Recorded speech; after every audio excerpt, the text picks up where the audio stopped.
Let's get going with looking at threaded members some more. We are actually moving now into threaded fasteners.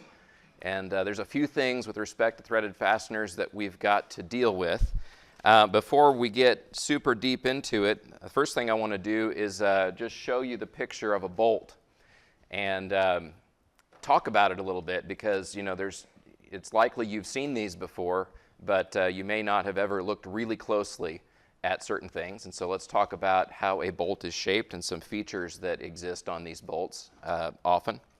So the first thing, let's do just some real basic terminology. Usually these bolts, or often anyway, these bolts have a hexagonal head on them.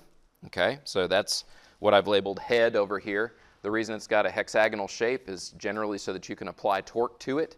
The idea being that you would have to apply torque to actually draw something that's called a nut, which I don't actually have a nut shown on here, but I have like the shape of where a nut would go. The nut is the member that would actually interact with the screw or bolt, and the idea is that you would draw these two pieces together in order to attach two pieces of material together a lot of times, two or more. Sometimes you might have a threaded hole in a surface, and that threaded hole would also kind of serve as being a nut that you could then use to clamp pieces of material together. So the head is right here. A lot of times on these bolts there's a section of the bolt that is not threaded. That part is generally known as the shank of the bolt. There's also a portion here that are called the threads. That's where you've got the little helical groove that allows the nut to be pulled onto the fastener. So the thing I really kind of wanted to point out here is that these members basically have only a few places that they typically fail if you install them correctly. Okay, so one of the main places that may not be obvious to you that this member is prone to failure is actually right at the end of where the threads happen. So you might see here there's a thread that kind of goes around this way, and it ends up right around here somewhere. Okay, now actually this bolt is a very nicely made bolt, and one of the reasons I can tell is that right here where the thread kind of runs out, it's very hard to define exactly where that occurs.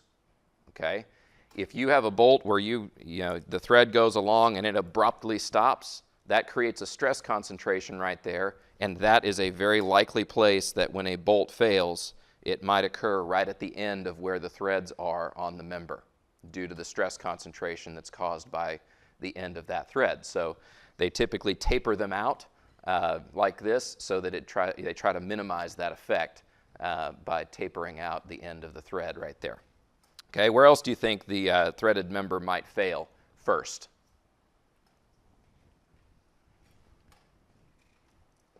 Okay, think of any other place you think it might fail?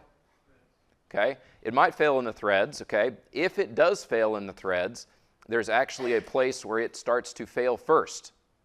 Okay, and this is a very specific thing, but generally where it begins to fail first is if this is let's say this thing is loaded. I've shown these arrows right here, but I'll kind of go over the top of them with red. If it's loaded in this direction, meaning that typically the head would be loaded in this direction, meaning you're stretching this bolt longer, right? That's carrying a tensile load throughout the bolt. Then you look at the thread inside of the nut that is closest to the loaded end of the loaded end of the bolt.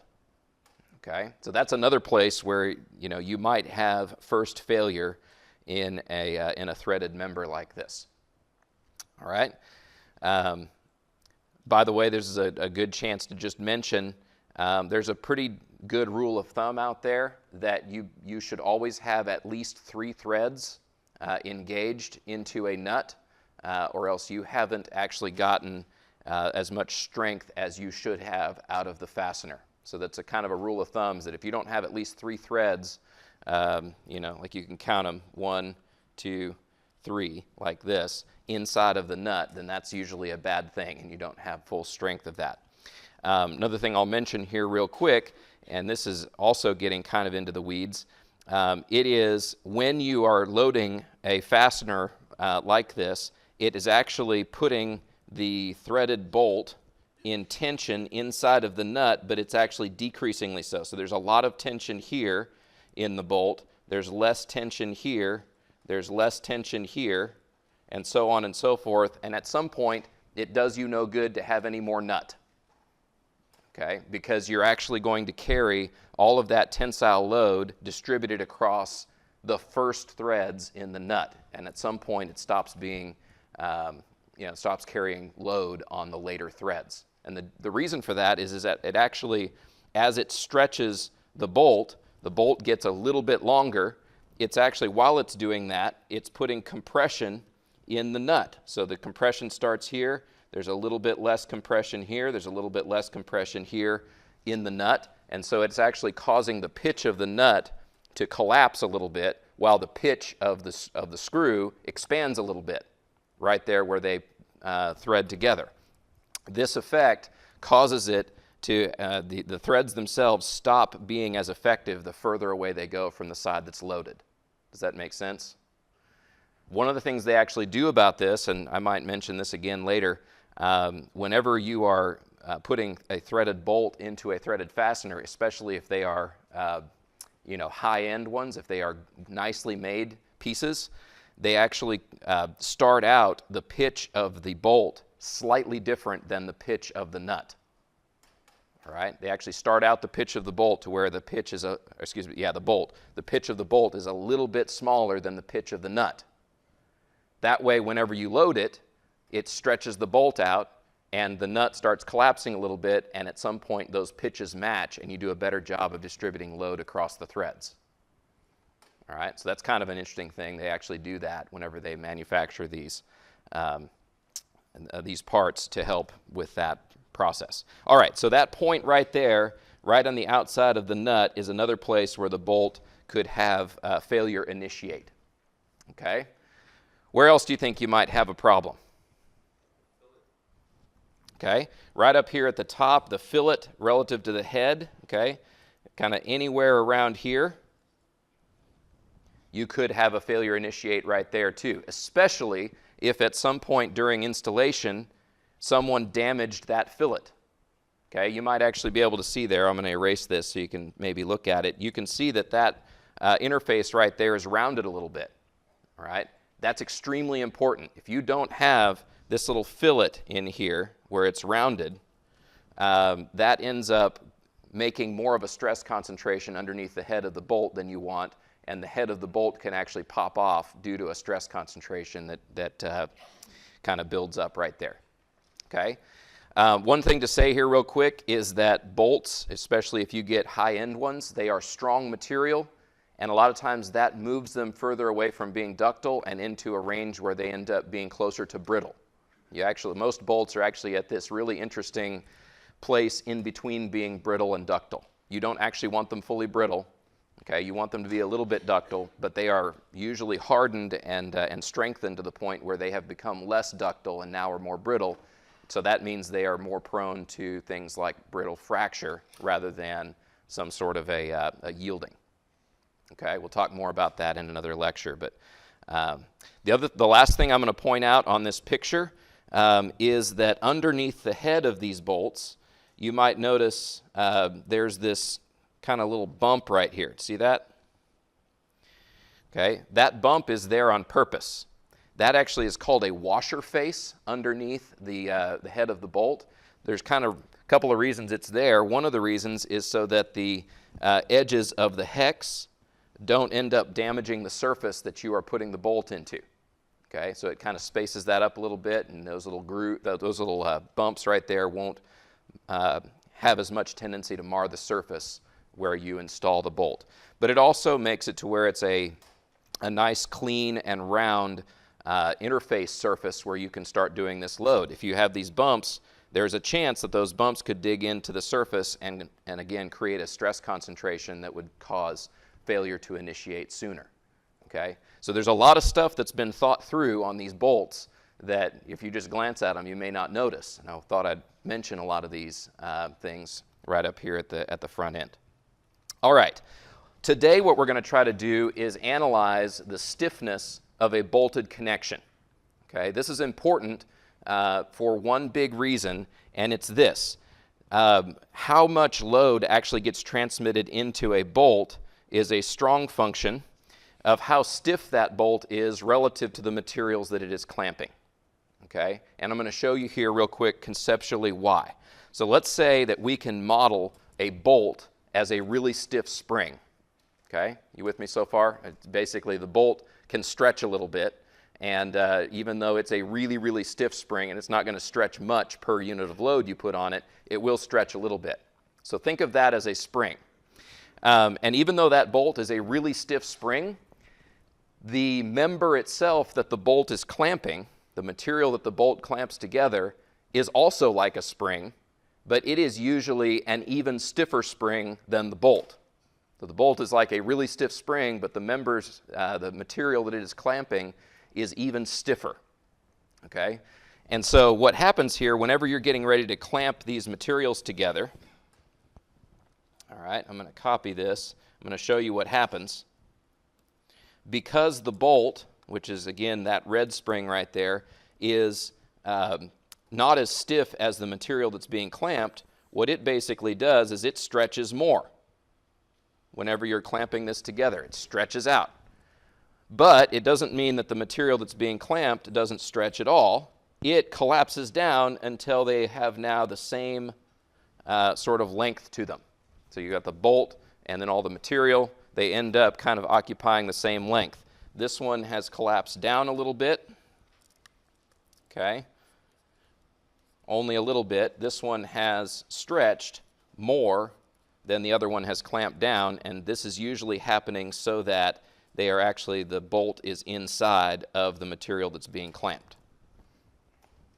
Right? So the bolt is kind of through the hole, and then the hole sort of transmits into the material around the hole so that it clamps it together. Okay? So with me so far? This is in the process of installing the bolt. It stretches the bolt and it collapses the material ever so much. Okay? Well, now think about what happens with this part. Imagine these are now working in tandem with one another, and now you basically want to apply additional load. Okay? So now this is where it starts out, and you start applying additional load.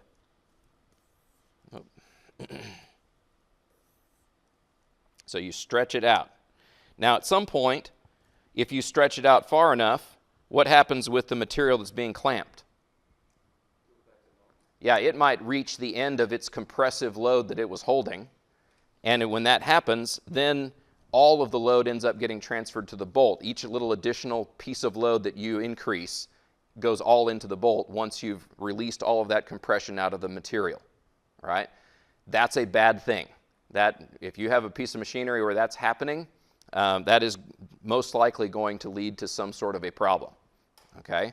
So what happens is, as you load this thing, it does stretch, but as it does that, if you imagine what happens here, you are sort of relaxing some of that compressive stress that was built into the member, the material that was being clamped. And as you relax that, it's basically like the member is carrying that additional load, because that's load that doesn't have to be carried by the bolt, because the bolt was already carrying that load by virtue of clamping the material together. It was already carrying a load. You start stretching it out, it relaxes the material that it was clamping, and it basically leads to where not all of the additional load that you put on is going to be carried by the bolt.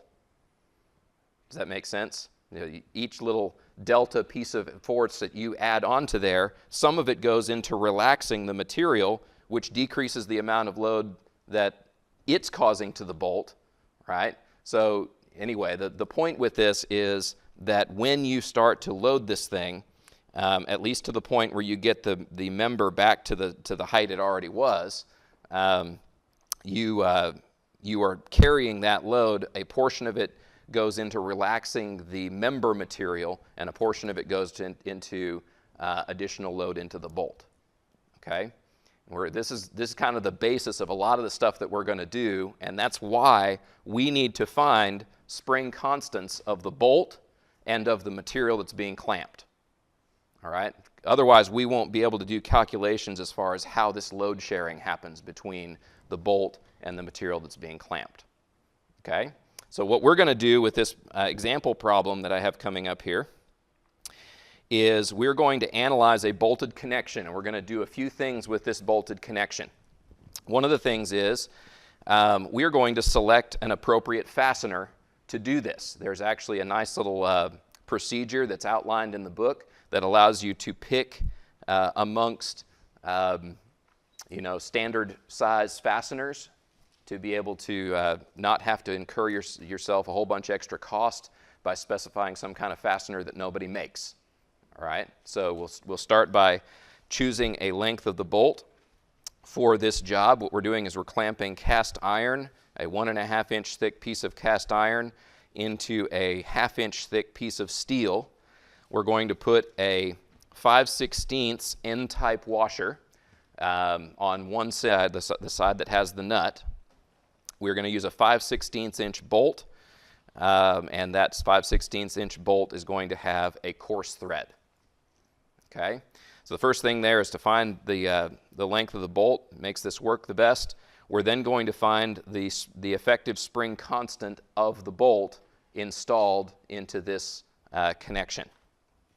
Okay, after this we are going to find the spring constant in the member. That's actually one of the most hairy parts of this, is having to find that spring constant of the actual clamped material. Okay, maybe I'll put that right here.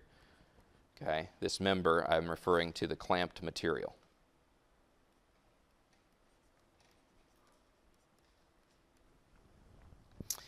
All right, and then lastly, this part D, for most of the rest of the problems where we need to know something about a clamped connection like this, we can boil all of this analysis into something that's called the joint stiffness constant for a lot of the different things that we will do later. And so we're going to find this joint stiffness constant and kind of create this one-size-fits-all number that allows us to specify how much load gets transferred if you add additional load onto this. When I say that, let me just kind of show you what I mean. Let's say you clamp these two pieces together, and then after you do that, something comes in here and causes there to, try to pull apart the steel and the cast iron, right? That would be an additional load that would be applied to it. There's a load applied just from the fact that you're going to install this bolt with a certain force, and then you're then applying an additional force. And what we're trying to determine is how much of this additional force is going to be felt by the bolt versus how much of that additional force is going to be relaxed in the member. So far, so good? All right, so let's get started with part A. Okay, and I'll tell you what, I'm going to get into this in just a minute. I have this picture down here. Let me just kind of throw it off to the side real quick. This is an important picture when we get into looking at the shape of the stress-affected zone for the member. All right, so part A. What I want you to do is actually, if you have your book with you, it'll be easiest if you flip to a particular page that I need to find here real quick. There's a page where it talks about the process of picking a particular fastener and then finding its spring constant. Okay, page 418, table 8.7.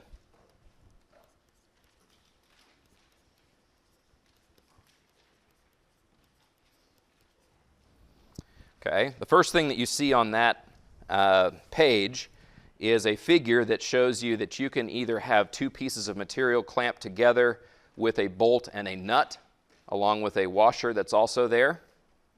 Okay, or you can have a situation where you thread a bolt into another member and clamp a member in between the bolt and that other member. Okay, so A is the first one where you have a nut, and B is the second one where you're threading the bolt into a another member, a threaded hole in another member. So we're working on the one where we have both a bolt and a nut. So we're dealing with figure A. Okay? All right.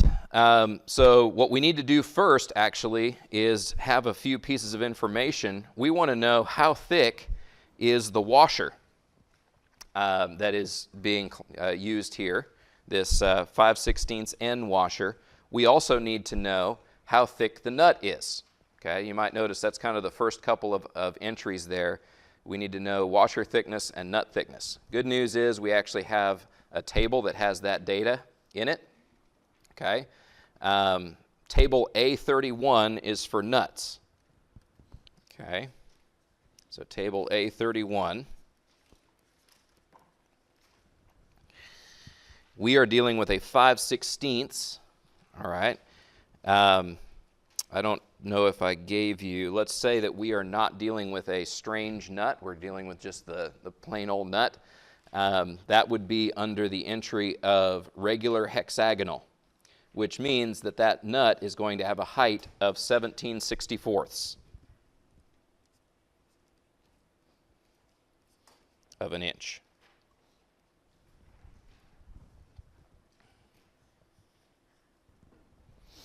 Okay, so that's a good piece of information for us to know in order to figure out the needed length of this bolt. The next one that I'll do is I'll look for plain washers. Okay, and you might notice on the next table, table A32,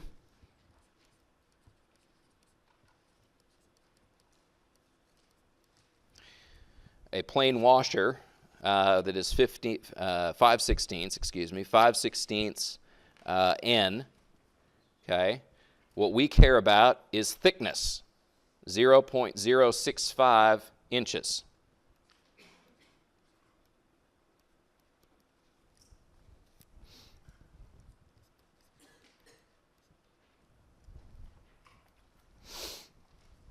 All right.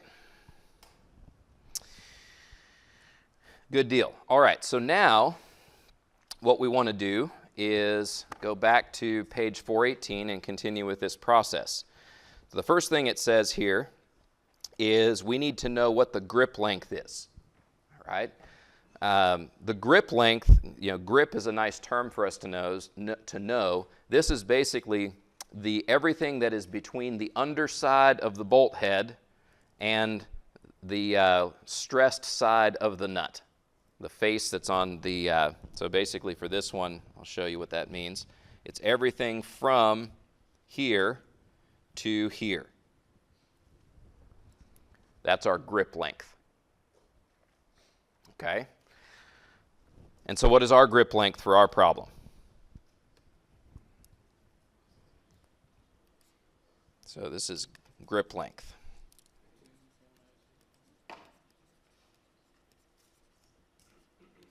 Okay, we're going to have 2.065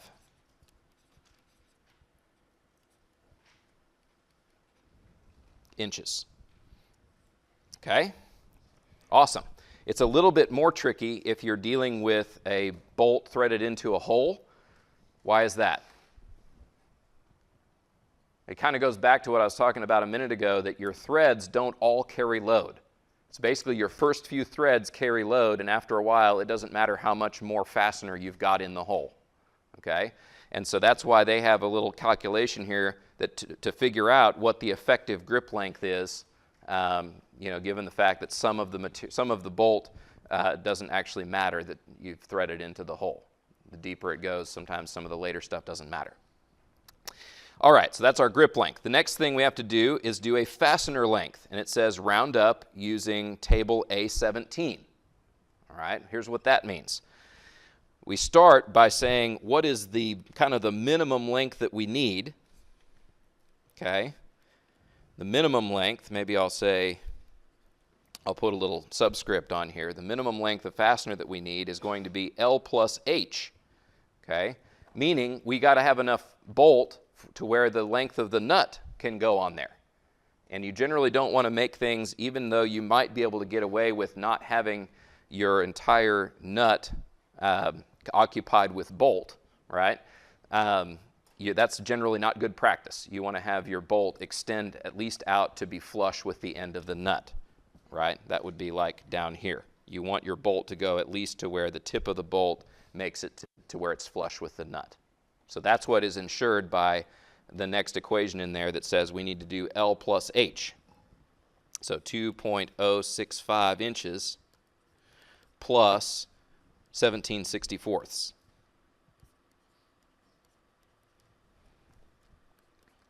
Okay, and so this gives us okay,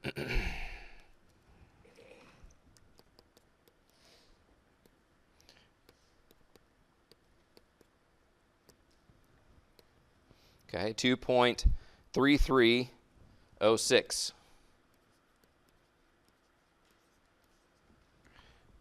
inches. Now here's the thing.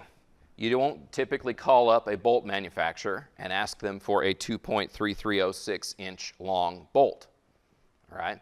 Not that they couldn't make it for you. They probably can. Many of them might be able to make that for you. And then how much will you pay for it? Yeah, you'll pay a lot of money for that, typically. Okay? So you usually go and say, what's available? And let me say this real quick. It kind of goes back to, I think I mentioned it last time too. A lot of times you're given information in this textbook that is meant to mimic what a catalog might look like from a manufacturer of stuff. Okay? So the real good answer for this is whoever you're buying bolts from, figure out what lengths they have and find one that's long enough. Okay? Now, what we're going to do, because we'd like to kind of keep this more general, we actually have a table that's in the back. That's where it says A17. A17 is one of the oddest tables in this text because basically it's just a list of numbers. All right? Table A17, it says preferred sizes. This is basically, we a lot of times have intuition about what sizes might be common. This very much formalizes that. All right? It says, here are some lengths that if you get to choose these really easy ones. And it says if you're working in a fractional system, you can find common lengths according to this list that's up at the top. This is on page 1043, table A17. We need something that's at least 2.3306. Okay? So it looks to me like 2 1/4, which is one of the entries, won't be long enough. Is that right? Whereas the next one in there is 2 1/2. That one looks like it'll be long enough. Okay? So that's probably an easy enough bolt for us to find. So we actually set L to be equal to 2 1/2. Okay, so we choose a standard bolt.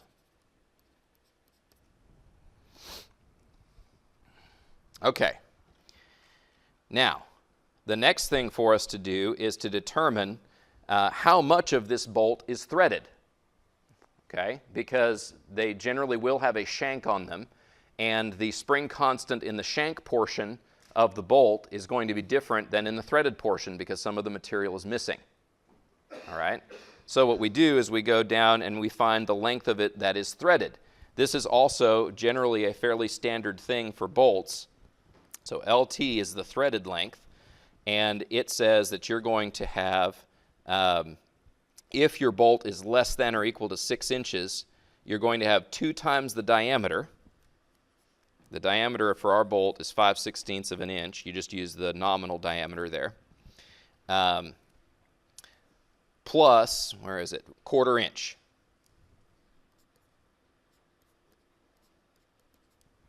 Okay. And again, it says this is different if you have a greater than 6 inch long bolt versus if you have less than or equal to a 6 inch long bolt.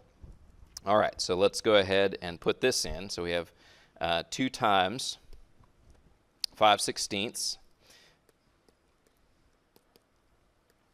plus 1/4.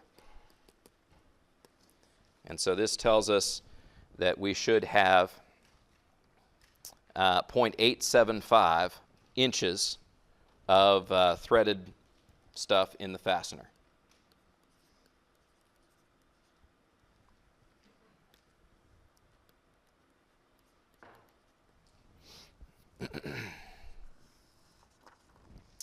All right, so far so good. Well, why do we care about that? Okay, here's why we care about that, is we actually want to know two things. We want to know how much of the length of the bolt in the grip is threaded and how much is unthreaded. So that's the next two steps, is they call it L sub D, okay, is the unthreaded portion that's in the grip. Okay, well this is actually pretty easy because all you got to do is just take the overall length of the bolt, which was 2.5 inches. I'll just put that in here, 2.5 inches minus the amount of it that's threaded.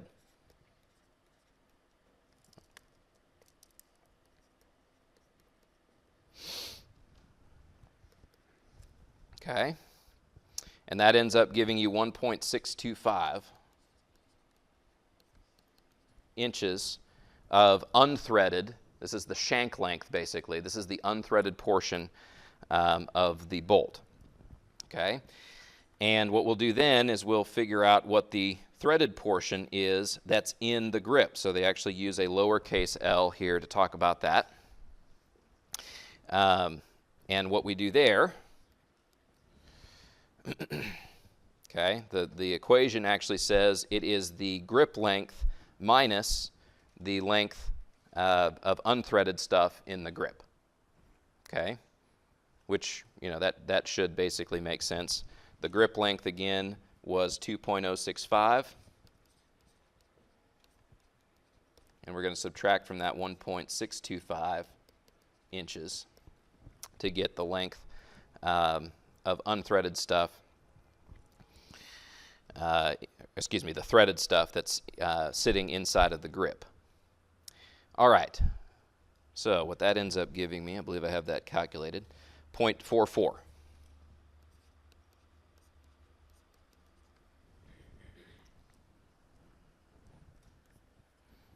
Okay, so this is unthreaded, and this is threaded in the grip. All right, we're almost there. We basically, what we're trying to drive toward is using this equation that they have for fastener stiffness. That's the very last equation on this page, okay? For that equation, we also need to know cross-sectional areas of the fastener, okay? So there's actually two different cross-sectional areas that we need. One of them is for the shank. They call that A sub D. It's actually not complicated. Pi d squared over 4, just like you would do with any circle, right? So the unthreaded portion is just a circle, and you just go ahead and put this in. That ends up giving me 0.0767 square inches. Okay, and then we also need to look at the threaded portion.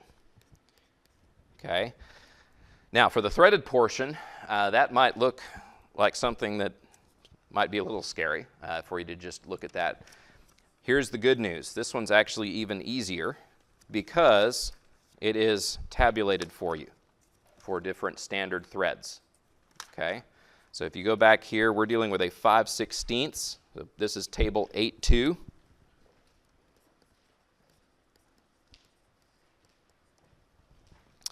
A 5/16 inch bolt. We have a coarse thread. Okay, this is actually important too as well. We said this was a coarse thread. You might notice in this table we have a coarse series versus a fine series. So with a coarse series, we're talking about 18 threads per inch. Sometimes that's TPI that you call that. So 18 threads per inch, and it says there that the tensile stress area, that's what actually we care about, A sub T, is going to be equal to 0.0524 square inches.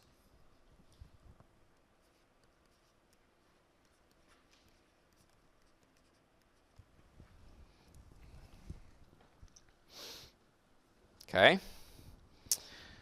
So then what we need to do is take these pieces of data and apply them, basically all of these right here, We're going to take these and apply them to find a bolt stiffness. Call it K sub B. All right. And the equation for that is, again, at the bottom of that same page where we were picking the bolt length, page 418. It is A sub D, A sub T times the elastic modulus. So AD was 0.0767 inch squared,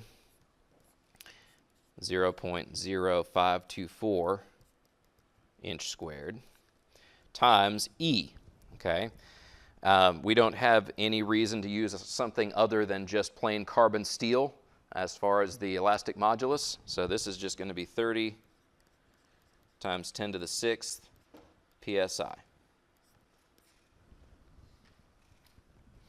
Okay, in the denominator of this expression, notice here that you don't multiply the area of the unthreaded portion by the tensile, by the length of the unthreaded portion. You actually swap them, right? So you're actually taking the area of the unthreaded portion, 0.0767 square inches. You're going to multiply that by the length of the threaded portion. So don't let that confuse you right there. Okay. Then what we're going to do is add to that the area of the threaded portion.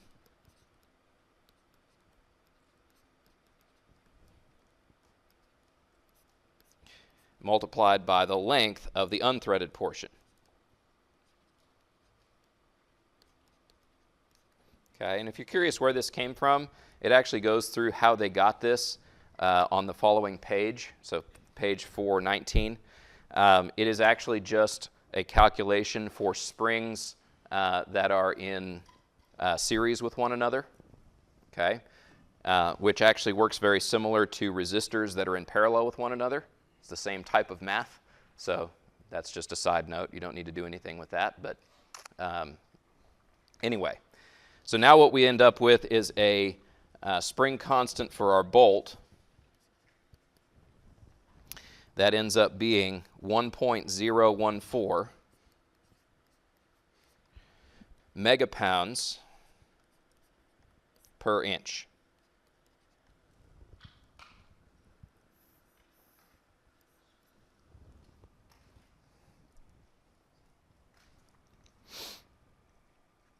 Okay? Which is not an unusual number at all. All right? It may seem large, but think about if you took a bolt and you were actually able, if it was able to elastically stretch a full inch, right? If it was elastically able to stretch an entire inch over a grip length of a little more than 2 inches, that would be an awful lot. Okay? So it's not unusual to me. It doesn't seem weird to me that it would be in the millions. Okay? All right. So we did the first part. We found the length of the bolt. We also found the spring constant of the bolt. So we're ticking through here. Now what we're going to do is go into one of the more involved portions. Okay, so what we did down here, that was actually part B. All right, now let's go into part C.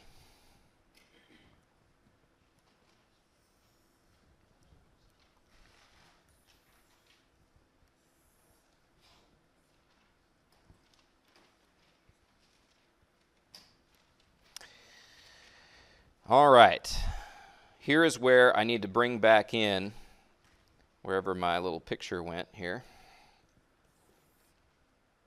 So we can talk about the what the shape is of the zone that's affected by stress. Okay, and this will give you a chance to learn a word you can impress people with. Okay, the shape of the affected zone we talk about is called a frustum. All right, plural of frustum is frusta. All right, and it's a kind of a special shape. Okay, this is in part C here. All right, we're finding the spring constant of the member that is clamped. Okay, It may not make a perfect sense based on the picture that I'm showing you here of the stress-affected zone, but it's basically like two back-to-back partial cones with a hole through the middle of them. All right? So if I was going to sketch that, it might look something like this, right? You have maybe a cone that has a hole through the middle of it, and it kind of goes out like this. That hole goes right through the middle, like so. Something like that. Okay? Now, this is something that has been established by a number of different techniques. It's been established by, either doing finite element or, kind of a photoelastic analysis, kind of watching for where does the stress affect the material. And it turns out that it basically propagates out from where you apply the load underneath the head of the bolt. It propagates out in this cone shape out to the middle, between the middle of the grip, and then back in again.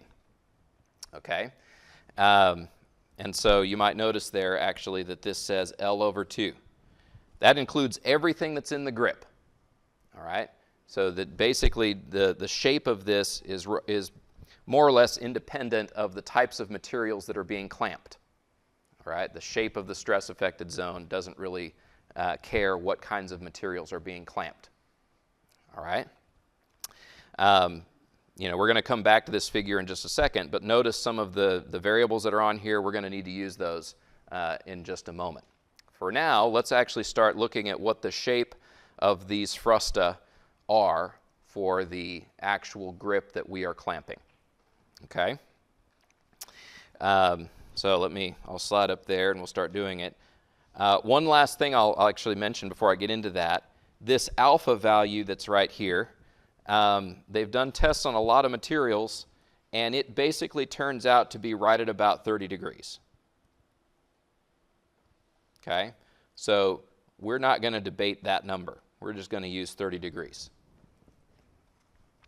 All right? So it's kind of this 30-degree angle that comes out and then it comes back. What does that look like inside of this material? Okay? Well, let's sketch it. All right, so we basically have this cone shape that comes down like this and then comes in like this.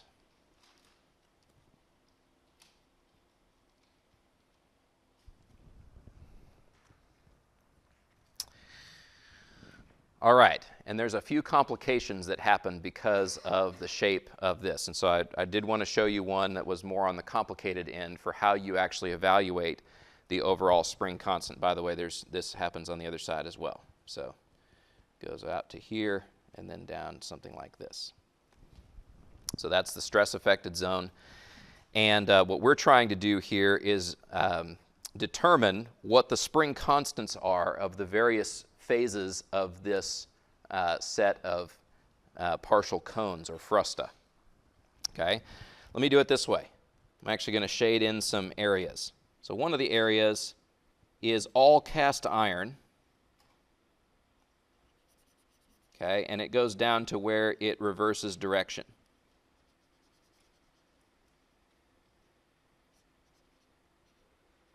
Okay? And if you look at that, we can use the figure that is down below here to model that shape that I have in yellow. Would you agree with that? Okay. After it goes past that kind of inflection point right there, that change in direction, can I keep on using just one? No. Now I've got to stack another one that goes right here. Okay. Now, it starts off here, but then how far can I go with it? Yeah, I can only go until I run out of that type of material. All right? And then the spring constant is going to be affected by what kind of material I'm clamping. And so what I end up with is yet another kind of material that is here.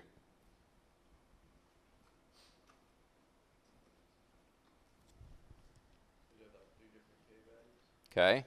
It's actually worse. Well, it can be worse than 3.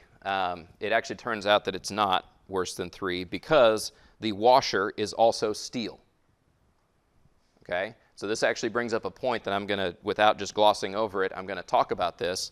When you have a steel washer stacked on top of a steel member, you don't care that those are two distinct members, right? It actually behaves in terms of stress as if that stress basically gets transmitted right through the washer and into the steel part, all right? So where we, it looks like it could have created a problem where we actually ended up potentially having to have 4 different pieces, we can get away with having 3 because we can just lump the washer in with the steel part that it rides against. Okay? All right, so now what we need to do is figure out what the spring constants are for these things. Before I get into that, let me actually flip us over to where we know what equation we are trying to use. Okay? If you go over to page 421,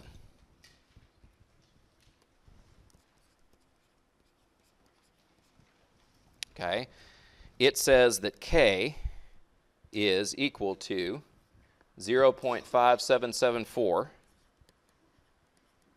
And actually, this is after a lot of discussion and stuff. This is after they have put in a specific alpha value of 30 degrees, because that, we're not going to debate that, although they have the equation in more general terms in case that's a number that you begin to doubt for some reason. So we have then that times pi times E, which is the elastic modulus, times D. And the typical thing to do on these is to just use the nominal diameter. Okay? Now, is that right? Is that actually perfectly right? Not really, because usually the holes are not sized exactly the size of the shank. Okay? But a lot of times it's hard for you to know exactly what that value is going to be, and so typical, standard thing to do there is just pretend like it's the shank diameter and pretend like there's no difference there. Okay? This is all divided by the natural log of a big old fraction. Okay, this big old fraction has 1.155 times t. What's t? Okay, it's the height of each individual element, each individual frustum that we've got to deal with is t. Okay, plus capital D minus lowercase d times capital D plus lowercase d. Down here we have 1.155 t plus d, capital D, plus lowercase d. All this gets multiplied by capital D minus lowercase d. And they derive like all the math on how to get there. Okay, so again, if that's of interest to you, I would definitely point you to those pages in the book where it shows you how to get from the picture that we start with up here to this being the spring constant value. For this one, it actually involves integration to be able to get there. All right, but we're trying to apply this equation right here. Okay. One last thing that I'll do while we're on page 421 is it says down here that it is common practice to take the area that is affected by a bolt to be, they call it DSubW. Okay. DSubW, they take to be 1.5 D. What is DSubW? This is the diameter of that washer face under the bolt head that I mentioned earlier. Okay? So this is on standard bolts, that's about how big they make that washer face.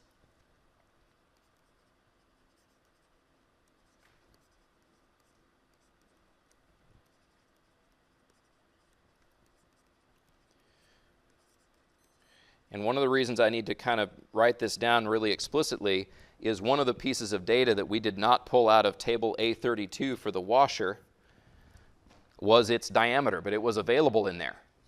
Okay? I want to make sure that you know that this D sub W is not the diameter of the washer. Okay? The D sub W is the diameter of this washer face that I talked about earlier. And those are different sizes. The washer face that you have on the bottom side of the head of the bolt is a different diameter typically than the diameter of the washer. Okay? So the D sub W there is talking about the washer face, which is a part of the bolt. And we typically assume that that's the same amount of area that you will have on the nut as well. All right?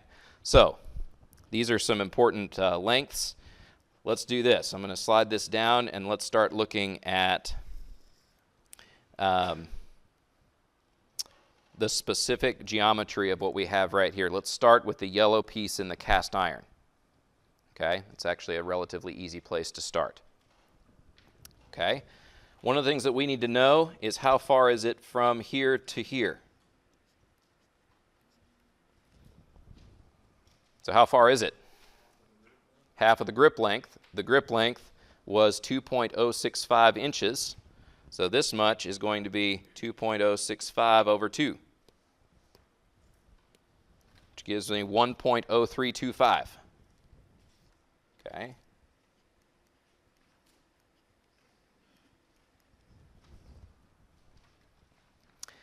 All right. Let's go back and look at the the picture that we have down here. What else do I need to know for my formula? What I just found there was T. What else do I need to know? E is something that's easy for me to get, right? Where do I get E? Okay, back of the book, table A, I believe it's A5 in the back of the book. Gives you material properties. For cast iron, I'll just give it to you. It's 14.5 MPSI.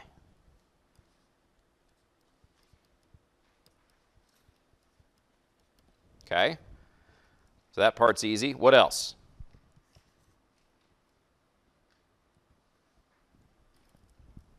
Lowercase d is shank diameter, so that's just 5/16 of an inch. What is, so that's, so far I think I've got everything except for capital D. So what's capital D?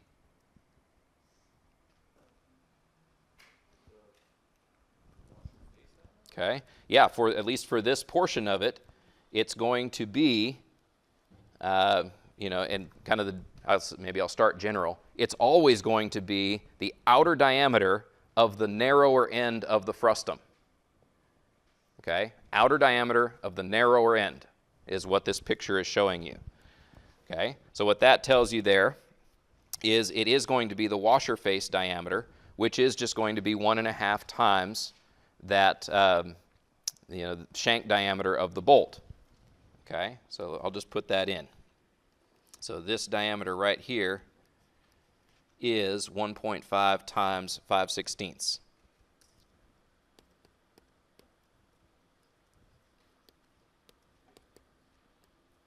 Okay, so 0.46875.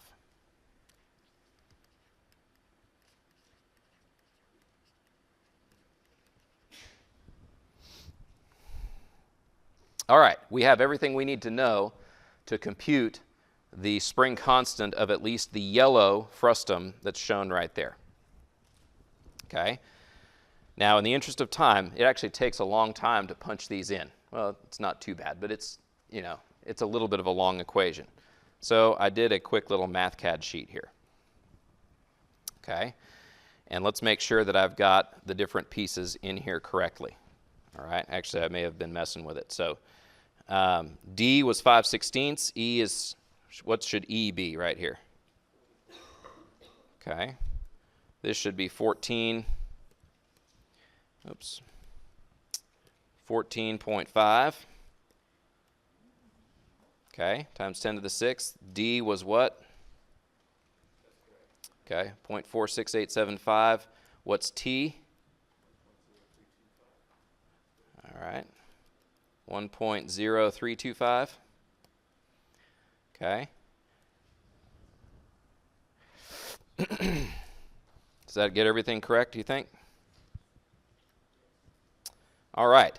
So what we're saying here is based on this MathCAD sheet, the K is going to be equal to 0.6 or 6.69 megapounds per inch. Okay. So we'll put that in down here. K, maybe upper, is going to be 6.69 megapounds per inch. Okay.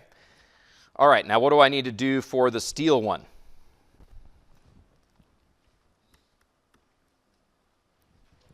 Okay, so K lower. All right. We actually know for that one, we also know the capital D for that one, right? For the green part that's down below. It is also going to be 1.5 times the shank diameter, okay, for the outer diameter of the green part. So the only thing that changes there is the grip length, or not the, I shouldn't say grip length, it's basically the thickness of that frustum. Okay, and what will that be?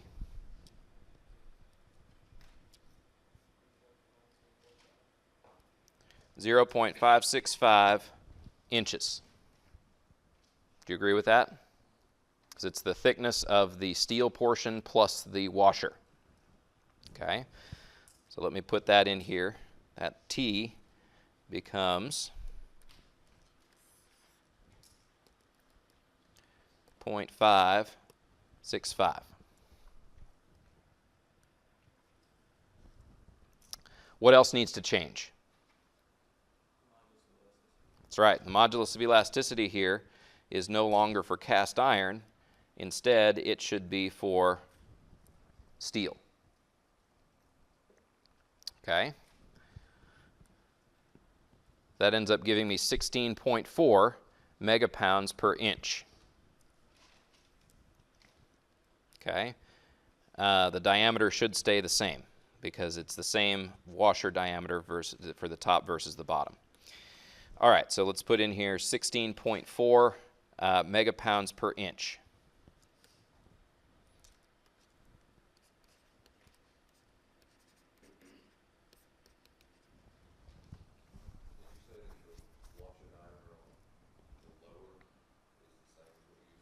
Yeah, so basically this diameter right here is also,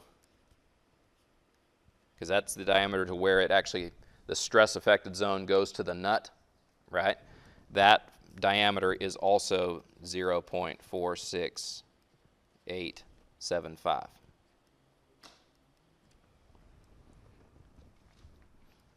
All right, so now's the only part that gets just a little bit more tricky, and it is, how do I figure out the outer diameter of the blue portion?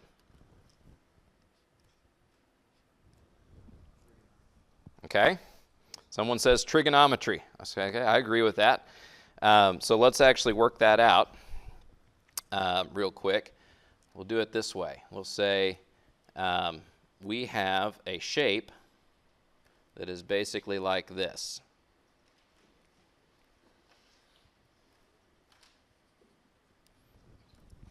Okay, where this much is half of 0.46875.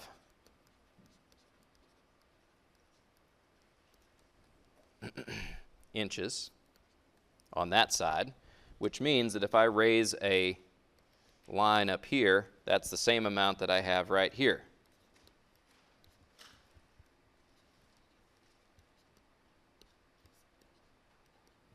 Would you agree with that? That much right there is the same as that much down there. Okay, so we might not really care about that so much. We do actually know this over here is what?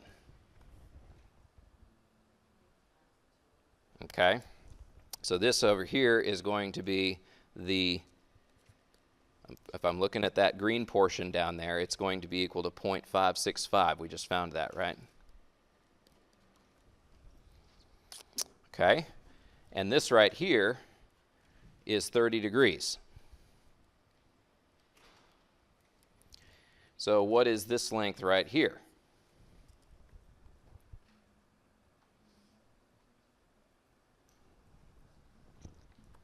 Okay. Tangent of 30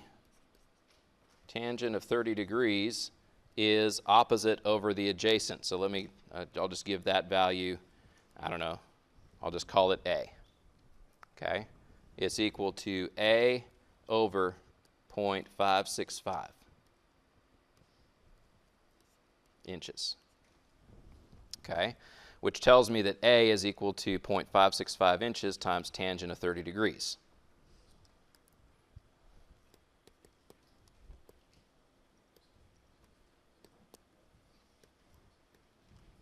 That gives me that this is just 0.3262.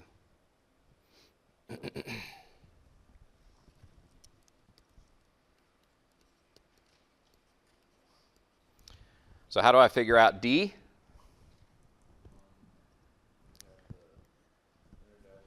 Okay.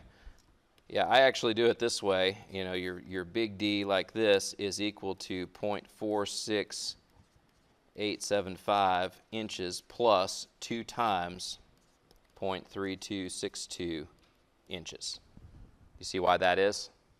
You're basically adding on to the diameter you already had 2 radius values to get out to that bigger diameter, or a radial change, really. Anyway.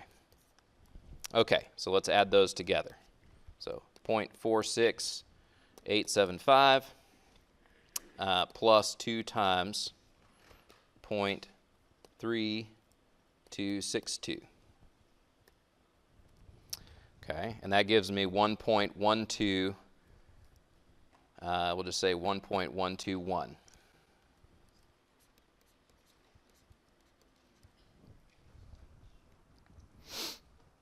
All right. With that, what else do I need to know, actually?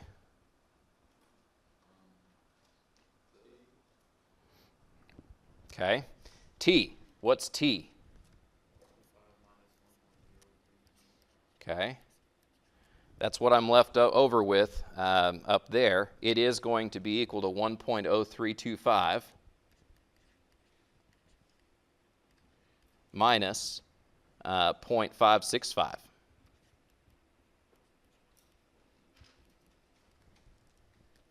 Okay.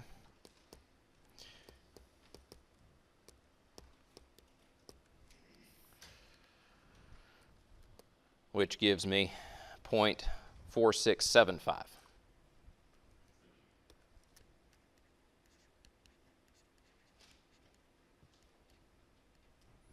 All right. I know that's a bunch of stuff, but it gives me this value and that value, and I can now go to my MathCAD sheet. Okay. The D that I had was what? Help me out. Oops. Okay. 1.121. T is what?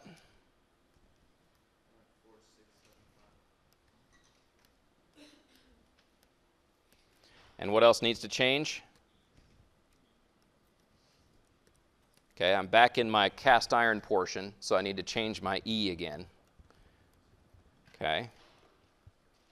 And so it tells me here that I've got 42.839 megapounds per inch. 42.839.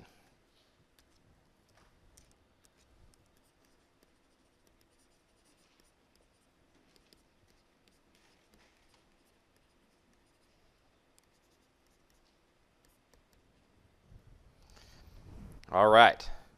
And if we hurry, we might have just enough time to get through the last couple of steps here. Okay. The next to last step is we've got to combine these spring constants. But these are like springs in series. And springs in series combine in a very similar way to resistors in parallel, how they combine. Okay? So what we need to do here is come up with a K for the entire member that's being clamped. And it's going to be 1 over 1 over the K value for the upper plus 1 over the K value for the middle plus 1 over the K value for the lower.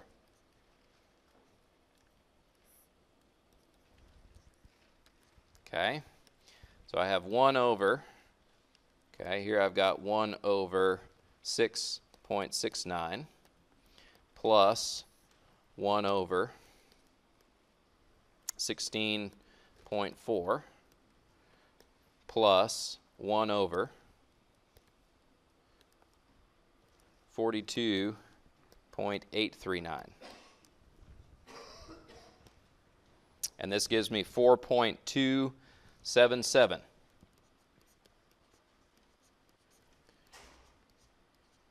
Megapounds per inch. Okay, so that is now the end of part C, where we're supposed to find the spring constant in the clamped material, 4.277 megapounds per inch. Now we're going to go on to the last little part, D. How do I find the, it's called the joint stiffness constant. It actually appears over a few pages, over on page 428, and I don't like that they didn't even really give it an equation number. It's got a letter next to it, page 428, letter F. They have a capital C, and it basically says it's the spring constant of the bolt divided by the sum of the spring constant of the bolt and of the member. Okay, our spring constant for our bolt was 1.014 megapounds per inch.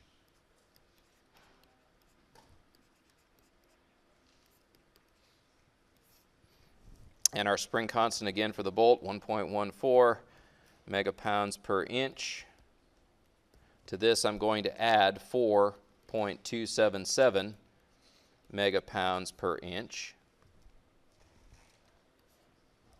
Okay, and so now when I punch this in, 1.014 over 1.014 plus 4.277. Okay, this gives us a joint stiffness constant of 0.1916. That is a unitless value, and let me kind of tell you what it means. Okay? It means any additional load that you apply to the member. Okay? Remember how we talked about that? You bolt this thing together, you clamp it together, and now you start adding this additional load onto it. It means that the bolt only carries 19.2% or so of that additional load, and the rest of it gets transferred into the material. Okay? This is kind of additional load that's being applied, additional to the preload that happened in the bolt when you clamp the members together. And we're going to use that value in multiple places over the next couple of lectures. All right, thank you for your patience. I will see you on Wednesday.